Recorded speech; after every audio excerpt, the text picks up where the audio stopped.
September 3, 1945. A rice field outside Yokohama, Japan. The sun hangs low over the paddies, casting long shadows across water that mirrors the sky like fractured glass. The air is thick with late summer heat, and the smell of earth turned by generations of careful hands. An elderly farmer named Takeshi Yamamoto stands at the edge of his field, his back bent from decades of labor, his hands calloused and permanently stained with soil. Behind him, 3 generations of his family wait in silence: his wife, his daughter, his grandchildren who have never known anything but war and hunger. They watch the road where dust rises in a cloud that grows larger with each passing moment. American trucks. The conquerors are coming. Takeshi's hands tremble as he adjusts the worn cloth tied around his waist. His family has prepared for this moment with the solemnity of ritual.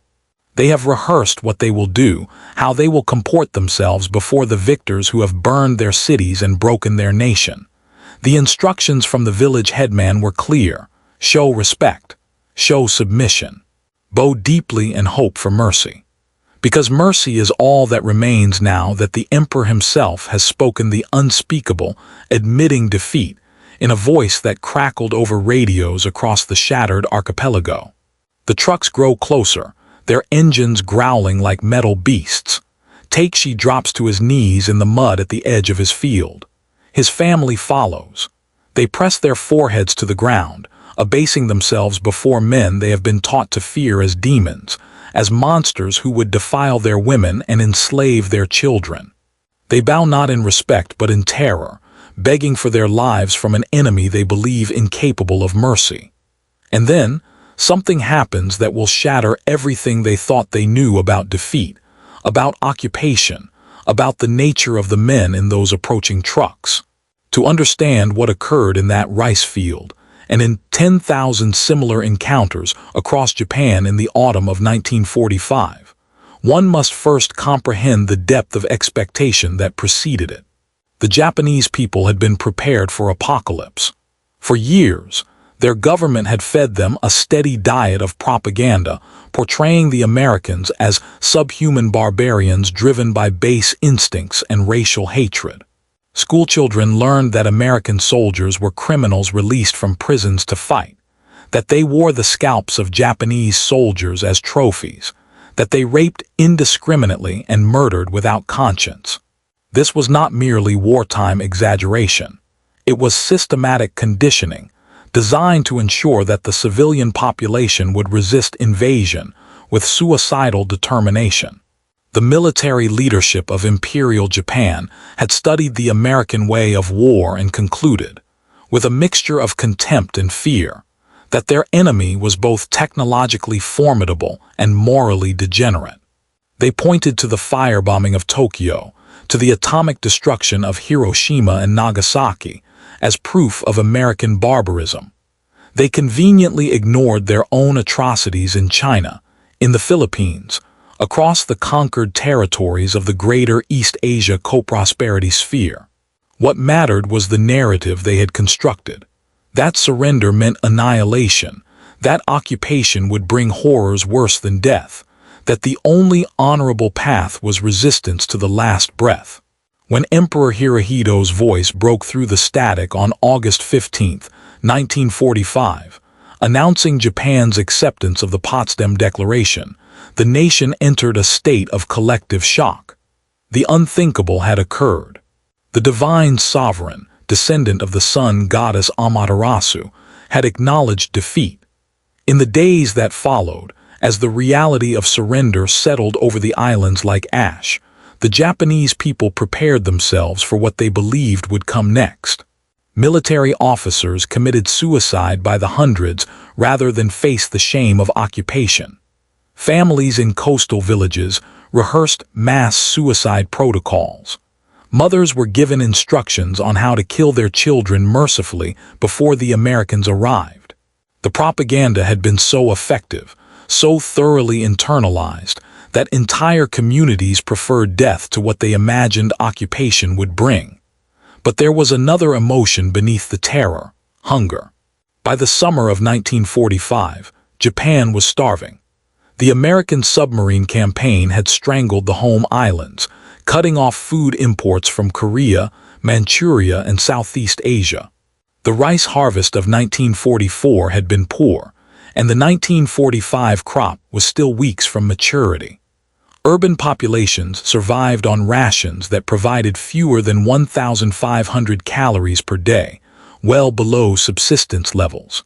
In the cities, people ate grass, sawdust, anything that could fill the void in their bellies. Children grew weak and listless, their growth stunted by malnutrition. The elderly simply faded, lacking the strength to endure another season of deprivation. In the countryside, conditions were marginally better, but still dire. Farmers like Takeshi Yamamoto had been forced to surrender their rice to military requisition officers, leaving barely enough to feed their own families. They watched the paddies ripen with a mixture of hope and dread, knowing that whatever they harvested would likely be confiscated by someone, either the remnants of the Japanese military or the occupying Americans. Either way, starvation loomed. The first American troops landed at Atsugi Airfield outside Tokyo on August 28, 1945. They came not with the massive force expected for an invasion, but as advance elements of an occupation. General Douglas MacArthur arrived 2 days later, descending the stairs of his C-54 transport aircraft, with the casual confidence of a man who had already won. He brought with him the apparatus of military government, a bureaucracy designed to transform Japan from militarist empire into something altogether different. But first, there was the immediate crisis: feeding 80 million people on the edge of starvation. The Supreme Commander for the Allied Powers, as MacArthur was formally titled, understood that political transformation could not occur if the population was dying of hunger. Starving people do not embrace democracy. They embrace whoever offers food. The risk of unrest, of communist agitation, of the complete collapse of civil order was acute. MacArthur's staff quickly calculated that Japan's food reserves were sufficient for perhaps 6 weeks. After that, mass starvation would begin in the cities. The rice harvest would not be ready until October, and even then, it would fall short of national requirements. MacArthur sent urgent cables to Washington requesting emergency food shipments. The response was complicated by domestic politics. The United States had just emerged from 4 years of rationing and sacrifice. American citizens were weary of privation, eager to return to pre-war abundance. The idea of shipping American food to Japan, to the very nation that had attacked Pearl Harbor and brutalized American prisoners of war, was deeply unpopular. Congressmen received angry letters from constituents. Newspaper editorials questioned whether the enemy deserved such generosity. There was a visceral desire to let Japan suffer the consequences of its aggression. But MacArthur was insistent, and President Truman understood the strategic necessity. Allowing Japan to descend into chaos would jeopardize the entire occupation, would create a vacuum that the Soviet Union might exploit. On September 27, 1945, Truman authorized the first shipments of American food to Japan. Liberty ships loaded with wheat, corn, canned goods, and dried milk began crossing the Pacific. The quantities were staggering, eventually totaling more than 800,000 tons in the first year alone. It was, in many ways, the beginning of what would later be formalized as the Marshall Plan approach to Reconstruction. The radical notion that defeating your enemy did not require destroying them, that generosity could be a form of power more durable than brutality. When the first trucks arrived in rural villages carrying American surplus food, the reaction was universal disbelief. Takeshi Yamamoto had bowed in the mud expecting, at best, indifference and at worst, violence.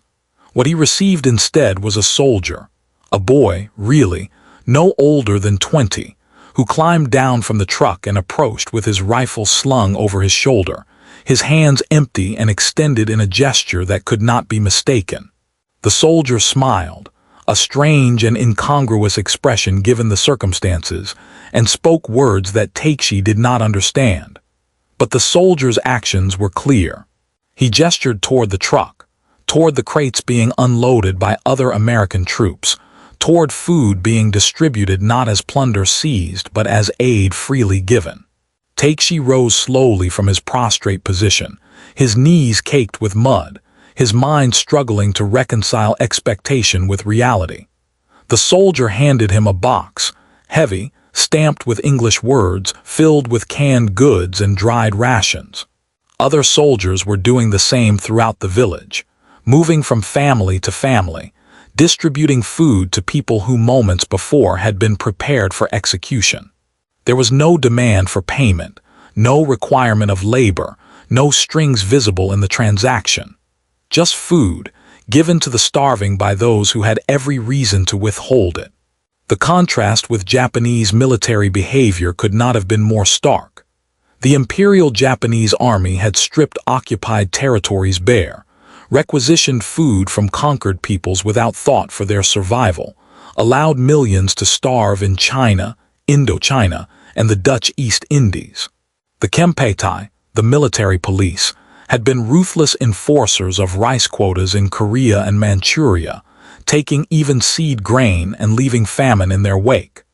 This was the model of military occupation that Takeshi understood, the behavior he expected from victorious soldiers. But the Americans were different. They gave food to the defeated. In the days and weeks that followed, similar scenes played out across Japan. In Tokyo, American trucks rumbled through neighborhoods reduced to ash by incendiary bombing, distributing rations to civilians who had hidden in basements and shelters. In Hiroshima, where radiation sickness was beginning to manifest in the survivors of the atomic blast, medics set up feeding stations and improvised hospitals. In rural Kyushu, where military propaganda had been most intense and where armed resistance had been expected, farmers watched in stunned silence as occupation forces prioritized food distribution over security operations. The psychological impact cannot be overstated. The Japanese people had been told that Americans were monsters, but monsters did not feed the children of their enemies. Monsters did not allocate scarce resources to prevent starvation in a conquered nation. The cognitive dissonance was profound and immediate. Everything they had been taught, every assumption about the nature of the conflict and the character of their enemy, was revealed as false. The realization did not come through argument or propaganda, but through the simple, undeniable evidence of food given freely when it could have been withheld. There is a particular quality to hunger that transcends culture and ideology. It reduces human experience to basics, the desperate need for sustenance, the animal drive to survive.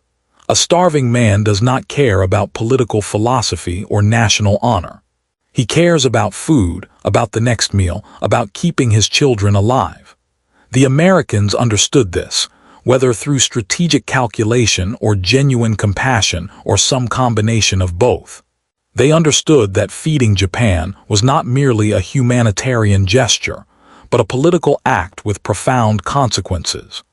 The food shipments continued through 1946 and 1947, even as the United States faced its own agricultural challenges and domestic criticism. American wheat arrived by the shipload, distributed through Japanese government channels under occupation supervision. Powdered milk, sent initially for children, became a staple in a nation where dairy products had been scarce even before the war. Canned goods bearing English labels appeared in markets, their contents mysterious but desperately welcome. The Japanese people learned to eat bread instead of rice when necessary, learned to stomach the unfamiliar flavors of American surplus commodities, learned that survival sometimes required accepting help from those you had tried to destroy. But the food was more than mere calories. It was a symbol, a recurring motif in the narrative of occupation that communicated something fundamental about American values and capabilities. Each sack of wheat, each can of Spam, each bag of powdered milk was a tangible demonstration of abundance. The United States had fought a two-front war across two oceans, had mobilized millions of men, had built tens of thousands of aircraft and ships, had developed atomic weapons, and still had surplus food to give to its defeated enemies. The sheer scale of American productive capacity was almost incomprehensible to people accustomed to scarcity and rationing. Japanese intellectuals, writers, and educators grappled with the implications. Some, particularly those who had supported the militarist government, retreated into denial or resentment. They argued that the food aid was a form of psychological warfare, a tool to pacify and control the population. They were not entirely wrong.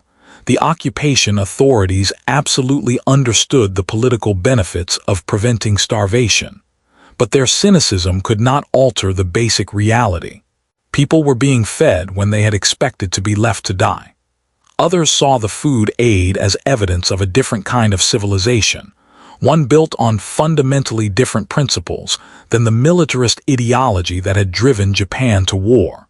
The Meiji Restoration of the late 19th century had modernized Japan technologically and militarily, but it had grafted those advances onto a social structure that remained hierarchical, authoritarian, and brutal.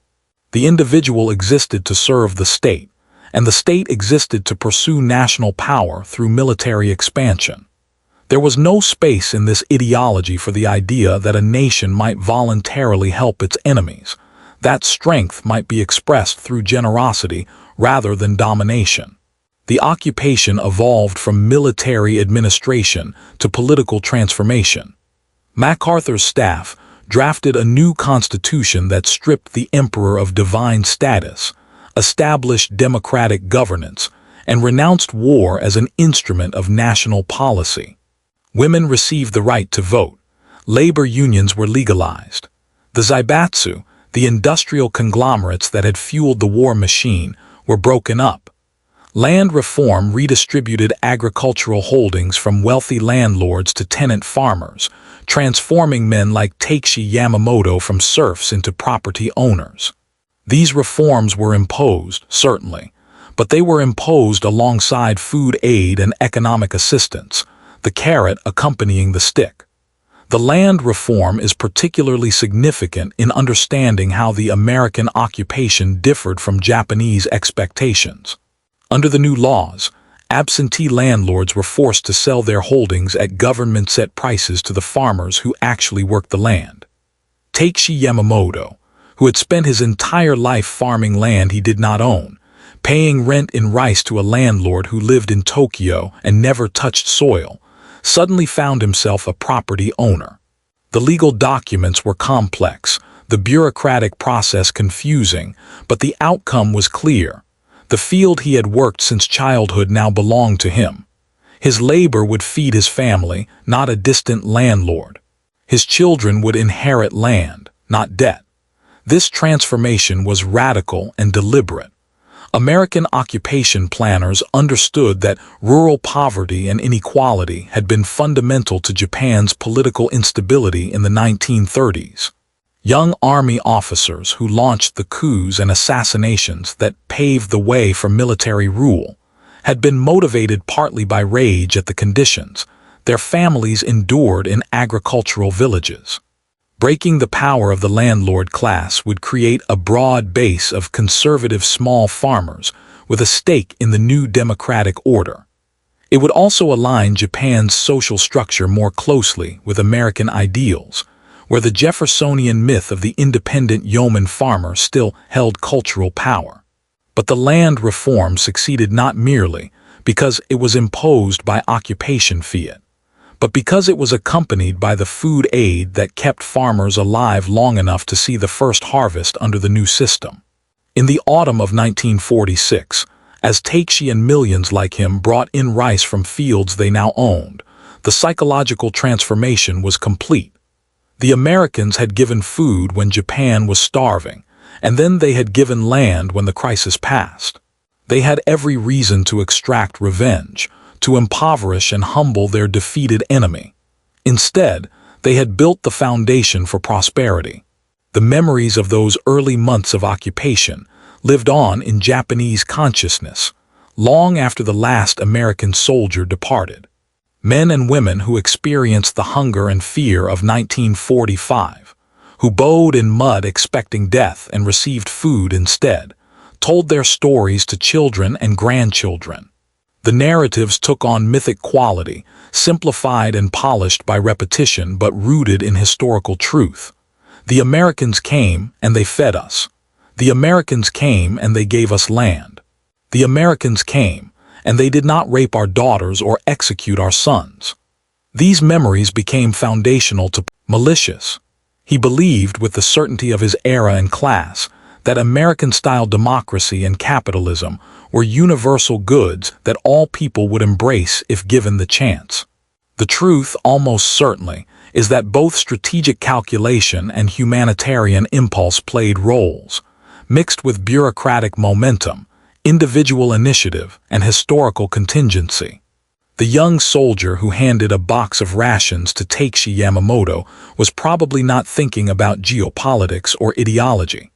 He was following orders, doing his job, perhaps moved by the obvious desperation of the people around him. The generals in Tokyo and Washington who coordinated the food shipments were absolutely thinking about strategy, about preventing unrest and building a stable ally. But they were also responding to their own cultural values, to American assumptions about generosity and fair dealing that, however imperfectly applied, distinguished the occupation of Japan from occupations conducted by other powers in other times. By 1949, Japan's economy had stabilized. Food production reached pre-war levels. The cities rebuilt, slowly at first, then with accelerating momentum. The Korean War, beginning in 1950, brought a flood of American military orders that jump-started Japanese industry. Factories that had produced Zero fighters and battleships retooled to manufacture trucks and machine parts for American forces in Korea. The irony was not lost on anyone. Japan's economic recovery was fueled by a war in which it did not fight, supplying the military of its former enemy in a conflict against communist forces. The Cold War had reordered all relationships, transforming yesterday's enemies into today's allies with dizzying speed. But the foundation had been laid in those first months of occupation, when food arrived and expectations were shattered. Without that initial phase, without the demonstration that American occupation would not mean annihilation, the subsequent reforms and reconstruction would have been impossible. A starving population does not embrace democracy. A brutalized people do not trust their occupiers. The Americans understood this, perhaps more through instinct than design, and they acted accordingly. Takeshi Yamamoto lived until 1978, long enough to see his grandchildren graduate from universities he could never have attended, long enough to see Japan emerge as an economic powerhouse whose automobiles and electronics flooded American markets. He remained a farmer, working his land until age made it impossible, then watching his son work it, then his grandson. The field that had been handed down through generations of tenancy became family property, secured by laws written in English and imposed by occupation, but accepted because they worked, because they delivered tangible benefits that no amount of propaganda could obscure. In his final years, interviewed by a local historian documenting village memories of the war and occupation, Takeshi spoke about that September day when he bowed in the mud and received food from a smiling American soldier. He described the fear, the confusion, the slow dawning realization that survival was possible. "We expected demons," he said, his voice thin with age but clear in recollection. "We received men." That was the beginning of understanding that we had been lied to, that the world was not what we had been taught. The symbolism of that food, the wheat and corn and powdered milk that sustained Japan through its darkest period, resonates across decades. It represents the American capacity for abundance, yes, but also a particular approach to power. The Romans had a maxim, vi victis, woe to the conquered. For most of human history, defeat in war meant subjugation, exploitation, often extermination. The winner took everything, and the loser was fortunate to escape with life. But the American occupation of Japan proposed a different model, one where the winner's security and prosperity could be enhanced by ensuring the loser's recovery. This was not pure altruism. American policymakers understood that a prosperous, democratic Japan would be a better ally, a more stable trading partner, a more effective bulwark against communist expansion than a devastated, resentful nation nursing grievances and plotting revenge. The Marshall Plan in Europe, conceived around the same time, operated on the same logic. But understanding the strategic rationale does not diminish the radical nature of the approach. It was radical in 1945, and it would be radical today. How many conquerors in history have prioritized feeding the conquered? The food shipments also embodied a specifically American form of power: industrial, logistical, systematic. The United States won World War II not primarily through superior tactics or braver soldiers, though it had both, but through overwhelming material superiority. American factories outproduced all enemies combined. American farms fed not only the U.S. military, but also significant portions of Allied civilian populations.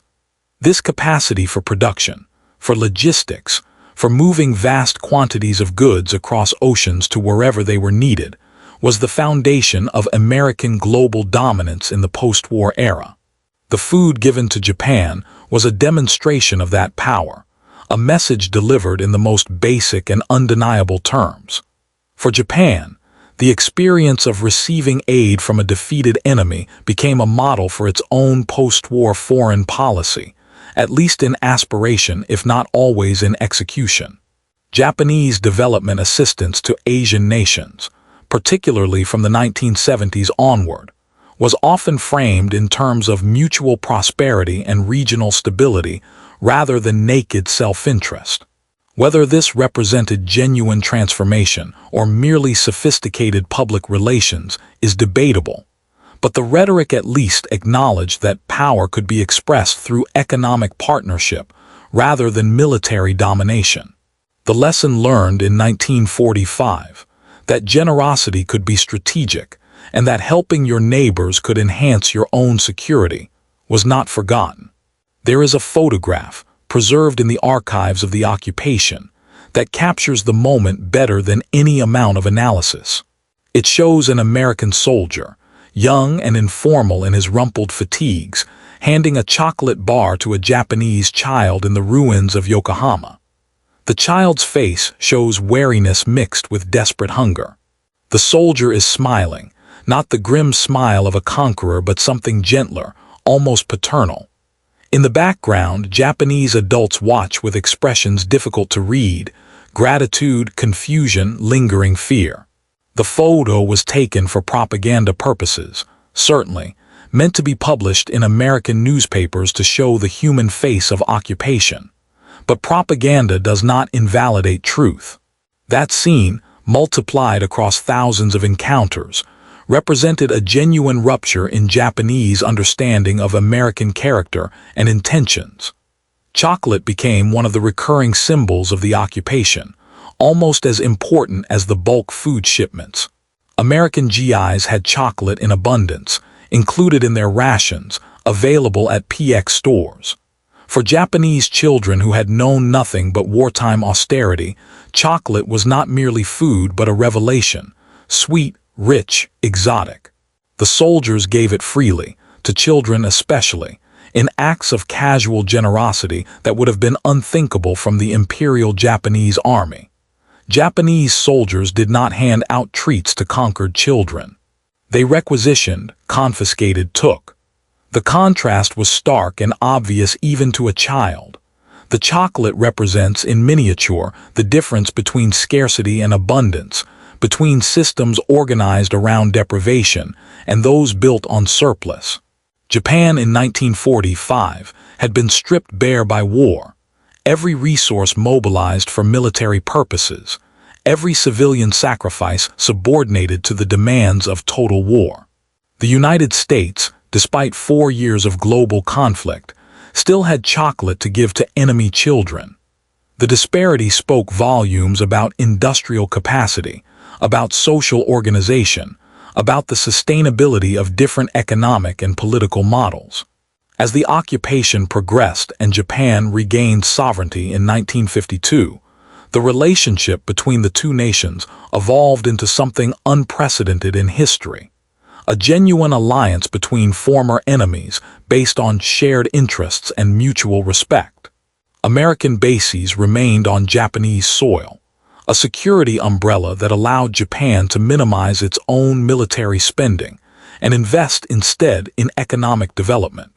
This arrangement was controversial and remained so, but it was built on the foundation laid in those first months when food was given and expectations were shattered. The speed of Japan's transformation astonished observers. By the 1960s, Japan was an economic miracle. Its growth rates the envy of the world. By the 1980s, Japanese companies dominated global markets in automobiles, electronics, and precision manufacturing. The nation that had been reduced to ash in 1945 had become the world's second-largest economy within a generation. Historians attribute this success to many factors: cultural traits like diligence and education, wise government policies, favorable trade access to American markets, the post-war demographic dividend. But none of it would have been possible without the initial stabilization, without the food that prevented collapse, without the reforms that redistributed wealth and power. Takeshi Yamamoto's grandson became an engineer at Toyota, designing components for automobiles exported to America. The trajectory from rice farmer bowing in mud to corporate professional in 2 generations was not unique but typical of post-war Japanese social mobility. The grandson never personally experienced the hunger of 1945, knew it only through family stories. But he understood that his opportunities, his education, his career were built on choices made by the occupation authorities and by his grandfather's generation who accepted and implemented those choices. The land reform gave his grandfather economic security. The new constitution gave his father political rights. The economic boom gave him a career that would have been unimaginable in pre-war Japan's rigid class system. There remains, in Japan, a complex emotional relationship with the United States and with the memory of occupation. Pride in rapid recovery and economic achievement mingles with resentment at continued military presence and unequal security arrangements. Gratitude for the food aid and reconstruction assistance competes with anger over the atomic bombings and firebombing of cities. Admiration for American democracy coexists with criticism of American foreign policy. This complexity is appropriate. History is never simple, and the occupation of Japan was a mixture of generosity and self-interest, reform and control, genuine partnership and imposed subordination. But the core memory remains. The moment when expectations were inverted, when the demons proved to be men who brought food instead of death. That memory, held by the generation who experienced it and transmitted to their descendants, became foundational to post-war Japanese identity and to the U.S.-Japan relationship. It allowed for reconciliation on a scale rarely achieved between nations that have waged total war against each other. It demonstrated that enemies could become allies, that destruction could give way to reconstruction, that the cycle of revenge and counter-revenge could be broken by strategic generosity. The food given to Japan in 1945 had a return on investment far exceeding any conventional calculation. It cost American taxpayers money and generated political controversy. But it bought something invaluable: legitimacy for the occupation, acceptance of reforms, foundation for alliance. It demonstrated that American power was not merely destructive, but also constructive, that victory did not require humiliation of the defeated. This lesson, learned by both nations through the experience of occupation, shaped the post-war international order in ways that persist to this day. In the autumn of 1945, as the rice harvest came in across Japan, and starvation was averted through a combination of American aid and restored domestic production, a subtle shift occurred in how ordinary Japanese understood their place in the world. The militarist ideology that had driven the nation to war had promised that Japanese spirit and will would overcome material disadvantage, that racial solidarity and devotion to the emperor would triumph over American decadence and weakness. The war had disproven those claims with brutal finality, but the occupation offered a different lesson. That abundance was not decadence, that democracy was not weakness, that a system built on individual rights and free markets could generate prosperity beyond anything the militarist state had achieved. This realization did not come through lectures or propaganda, but through lived experience. The farmers who received land reform saw their incomes rise and their children's opportunities expand. The urban workers who joined newly legal unions saw wages increase and working conditions improve. The women who voted for the first time in 1946 saw political power shift in response to their choices. The students who studied under the reformed education system learned science and humanities without militarist indoctrination. Each small change, each tangible improvement reinforced the lesson that the American model, whatever its flaws, worked better than the system it had replaced. Takeshi Yamamoto, standing in his field in the autumn of 1946, harvesting rice from land he now owned, feeding his family without fear of requisition, must have felt something approaching vindication. He had survived. His family had survived. The demons had not come, and in their place were fallible men who made mistakes and occasionally showed arrogance, but who had not tried to destroy him or his people.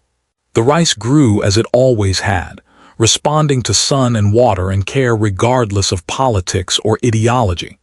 But the system within which he grew that rice had changed fundamentally, and changed, he gradually came to understand, for the better. The story of the Japanese farmers who bowed in terror and received food in mercy is not merely a historical footnote, but a parable about the nature of power and the possibility of transformation. It demonstrates that military victory does not have to lead to oppression, that defeated enemies can become allies, that generosity can be strategic and strategy can be generous. These lessons were not inevitable. They resulted from choices made by individuals and institutions, by MacArthur and Truman, by faceless bureaucrats who organized food shipments, by young soldiers who handed out rations to hungry children, by Japanese farmers and workers who accepted the new order and made it work. The alternative was visible in other contexts. The Soviet occupation of Eastern Europe showed what happened when the victor prioritized exploitation over reconstruction, when ideology trumped pragmatism, when the defeated were treated as subjects rather than partners. The result was resentment, instability, and ultimate failure. The American occupation of Japan succeeded, to the extent it did, because it understood that destroying your enemy utterly leaves you with chaos, while helping them rebuild leaves you with an ally. This understanding was not uniquely American.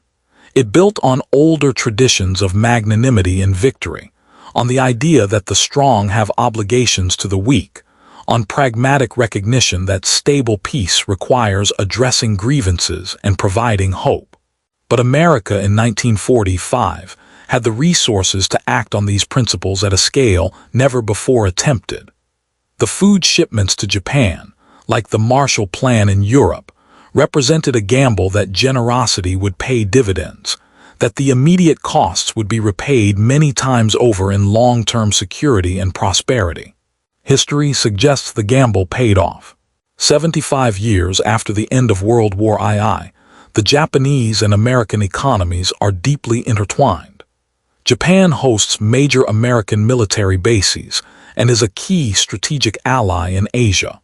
Trade between the nations totals hundreds of billions of dollars annually. Cultural exchange is constant. Anime and sushi flow one direction. Hollywood and Silicon Valley influence flow the other. Disputes arise, of course, over trade policy and security burden sharing and historical memory. But the fundamental relationship, built on the foundation of the occupation, endures. The generation that experienced the occupation directly has largely passed away. Takeshi Yamamoto died in 1978. The young American soldier who handed him that first box of rations, if he survived the occupation duty and lived a normal lifespan, would be in his 90s now, his own memories fading. But the institutional memory persists, embedded in the alliance structures and economic partnerships that outlive individuals. The choices made in 1945, the food given when it could have been withheld, the reforms imposed when exploitation could have occurred. These actions created path dependencies that shaped the subsequent 75 years of Pacific history. There is something profoundly hopeful in this history, something that speaks to the possibility of breaking cycles of violence and revenge. The Japanese and Americans had every reason to hate each other in 1945. The war had been brutal, characterized by atrocities on both sides and racial hatred that dehumanized the enemy. The atomic bombings of Hiroshima and Nagasaki, whatever their strategic justification, had killed hundreds of thousands of civilians. The Japanese treatment of prisoners of war and conquered populations had been marked by systematic cruelty. Reconciliation should have been impossible, the wounds too deep, the grievances too bitter. But reconciliation occurred, not through forgetting or minimizing the past, but through building a different future. The food shipments were the beginning of that process, a gesture that communicated possibility. We do not have to continue as enemies. We can choose a different path. The choice was made easier by strategic calculations and Cold War pressures, certainly, but it was still a choice. And both nations made it repeatedly, through decisions large and small over years and decades. There is an old Japanese proverb, "On wo ada de kisu asterisk," to repay kindness with evil is the worst sin.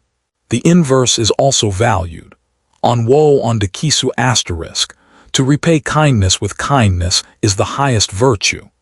The food given by America in Japan's hour of need created an obligation, an on that could never be fully repaid but that shaped behavior nonetheless. This is not to say that Japanese gratitude was the sole or even primary foundation of the alliance. Strategic interests mattered far more in the long run. But in those crucial early months, when the occupation could have gone very wrong, when resentment could have festered into resistance, the simple act of feeding the hungry created a debt that was both material and psychological. The Americans, for their part, learned their own lessons. The occupation of Japan demonstrated that military victory could be consolidated through reconstruction, that long-term security was enhanced by ensuring your former enemies had a stake in the new order. These lessons informed American foreign policy throughout the Cold War and beyond, with mixed results. Not every intervention succeeded. Not every attempt at nation-building produced the desired outcomes.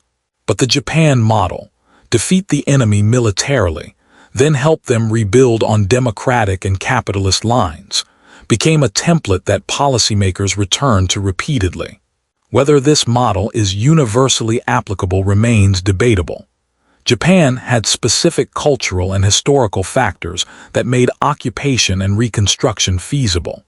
It was an ethnically homogeneous nation-state with high literacy, strong social cohesion, and a history of rapid modernization. It had been utterly defeated, its military destroyed, its cities in ruins, its leadership discredited. The occupation faced no significant armed resistance, no insurgency, no sectarian conflict.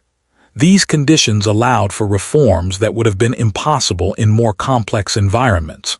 But the basic principle, that helping defeated enemies rebuild serves your own interests, remains valid even when the specific tactics must be adapted to different circumstances. The rice fields outside Yokohama still exist. though many have been consumed by urban sprawl as Tokyo's suburbs expanded in the decades of economic growth. The descendants of farmers like Takeshi Yamamoto are more likely to be salarymen and office workers than agricultural laborers. Japan is now one of the world's most urbanized societies, its rural areas depopulating as young people migrate to cities in search of opportunities. The world of small family farms that characterized Japan in 1945 has largely disappeared, transformed by mechanization, consolidation, and economic development. But the land reform remains, embedded in property records and family histories.